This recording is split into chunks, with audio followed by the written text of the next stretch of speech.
may tanong ako. Mm. Wala ho ba kayong hilig mag-travel? Ay, oo naman. Mahilig po kayo mag-travel? Mahilig ako mag-travel. Ah. Most of the time, Mike, nagta-travel ako for work. Pero ine-enjoy ko pa rin. Basta nandun ako sa ibang lugar or magandang lugar, parang para sa akin, psychic reward na yon. Kahit Opo. pa nagtatrabaho ako. Ako Doon. siya may kilala. Oo. Oh. May kilala ako Tayo. nagtatravel. Parang alam ko yung May kilala tayo. sasabihin mo. May kilala ako nagtatravel. Yung travel, matindi. Alam mo ba, ang kwento sa panaginip ko. Ano? Ano yung kwento? Ano yung kwento? Vision ka na naman. Oh, sa kwento, sa panaginip ko, napanaginipan ko si Mike Cervera. Oo. Kasi napanaginipan ko si Mike Cervera. Sa panaginip niya, parang pondo ata ng taong bahay na ginagawa. Listen kasi, ang nakakalungkot ano po, maraming nagsasabi na katiwa-tiwala daw yung isang sabihin na natin yung ating vice presidente. Pero sa amin naman kasi na nagmamatsyag at nanonood lagi Yes. sa mga galaw at sa mga nangyayari sa usaping pampolitika. Opo. Sen, nakita naman namin talaga, wala namang ginagawa. Kaya nga minsan si Koy Kali survey, tinanong kung ano bang ginawa, ano bang nagawa. Ano ba nagawa? Oh. Ano sagot? Sabi, ano nga ba? Ang pattern, Loading. nagkaroon kasi ako ng Cali survey. So tinanong ko yung tao, sabi ko, anong hatol mo sa kanya sa impeachment? Sabi ko gano'n. Guilty or not guilty? Sabi ng tao, not guilty. Sabi gano'n. Sabi ko, ako Duterte ata ito Pinabahan talaga ako siya. Ako sabi niya, bakit not guilty?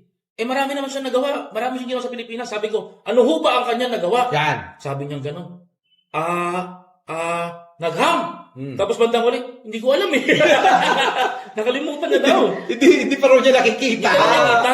Ano pong masabi niya dyan, Senator Risa, sa mga bagay na eto na umiikot-ikot po na ang ating Vice Presidente ay madalas pang mag-travel kaysa sa sa magtrabaho no?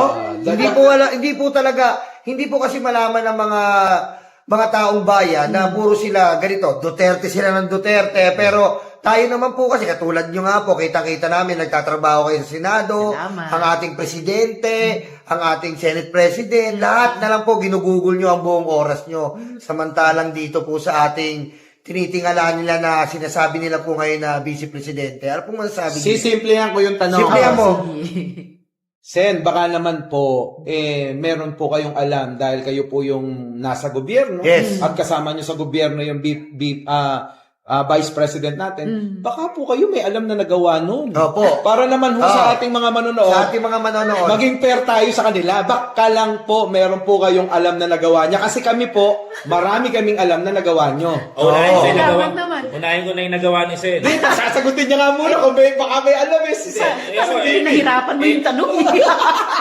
Kasi ang dami. Kala ko simple Kasi lang. kung isa-isahin natin yung nagawa niya, abutin tayo. Hindi dito nagawa ni ng BP apat Sara na ba? oras. Baka may alam si Senator Risa. Sen, meron Pero lang. baka alam.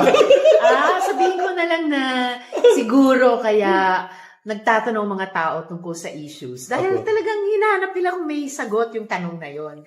Sorry, pinahirapan mo lalo yung Ay, mahirap. Akala ko Hindi ko sinimplihan masagot. ko. Sabi ko mas madali yung ano eh. Akala ko sinimplihan ko, Sen eh. Sagot. Ang hirap talaga, Sen. Oo. Kahit ako na nagtanong, nahirapan din sa Napakahirap kasi kahit hanapin ko sa dictionary, hanapin ko sa Google, wala Sen, gumamit ka na ng internet. Gamitin mo na yung Webster Dictionary. Wala eh. Meron yata. Lord, pasensya na, gamitin ko na rin yung luma at saka bagong tipan. Wala kaming makita.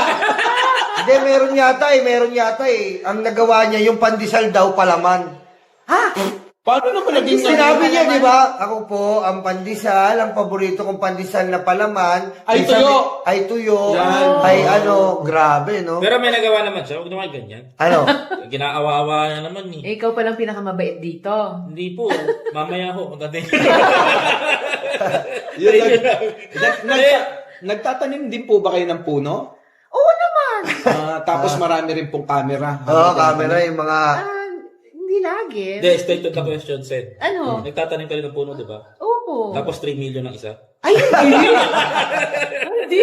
Puno ng ginto. Hindi pala 3 million, 1 million ang isa. Wow. Kasi Kukuha ka lang ng seedling sa DA di ba? Sen, in fairness naman po sa Vice President natin, nagtanim naman po ng isang puno. pero 100 po yung camera. Kaya kapag ka pinagtanggol nila, iba-ibang anggulo pinakikita. Kasi si 100 camera yung nakatutok sa kanya eh. Pero isang puno lang talaga tinanim niya. Tapos po, eto pa, meron pong nagawang mabuti. Namulot ng basura. Kaya lang sa dahig namulot, hindi sa Pilipinas. Kayo naman, pinapahirapan yung si Senator Risa eh. Gagawin nyo rin po ba yun? Ang alin? Mamulot ng basura sa ibang bansa? Well, hindi ako nagtatapon ng basura pag nasa ibang Pero hindi bansa. po At kayo dito sumusali ako sa mga clean-ups, Yan. ganyan. Coastal or yung beach clean-ups, mga ganon. Sana dito na lang, ano po? Kumbaga, magsimula tayo sa sarili nating bakura. Diba? Meron po kaming kakilala nila pa tsaka ni hindi po sinisimulan din niya dito sa bansa natin, kaya lang sinisiraan. Nakakalungkot lang, di ba? Kasi sarili mong bansa, dapat ay pagmalaki kahit sino gumawa, pero mukhang pinupolitika kasi medyo galit sa pamilya. San Juanico Bridge, hindi daw pwedeng gawing tourist spot. Pwede naman natin sabi po niya yun eh. Naku, alam mo, si Senator Risa, mukhang hindi chismosa. Hindi niya Akala alam mo mo lang yun. chismosa eh. Tahimik lang ako, Gusto mo dadaanin na lang Pero natin? Marites din ako.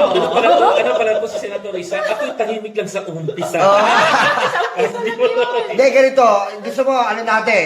Daan-daanin natin si Senator. Senator, kamusta po ang Senado ngayon? Ang Yan. estado ng Senado ngayon? Ayan. Dahil nakita niyo naman po, ang Senado ngayon ay napakainit po sa mata ng publiko. Ano pong masasabi niyo sa Senado? Well, ang masasabi ko, pinagmamalaki ko pa rin maging bahagi ng Senado. Yo, Ng mayorya. isang makasaysayang institusyon natin. And sa kabila nung, marami kaming kailangang, gusto kong, at balak namin mag-ambag pa rin ng bumalik ang tiwala ng Opo. mamamayan sa mga institusyon ng ating gobyerno.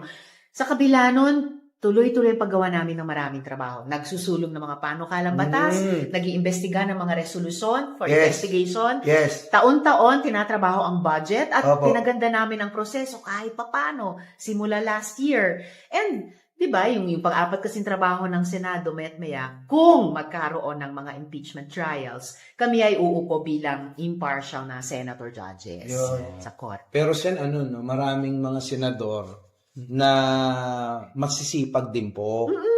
Oo, pero iba yung kasipagan.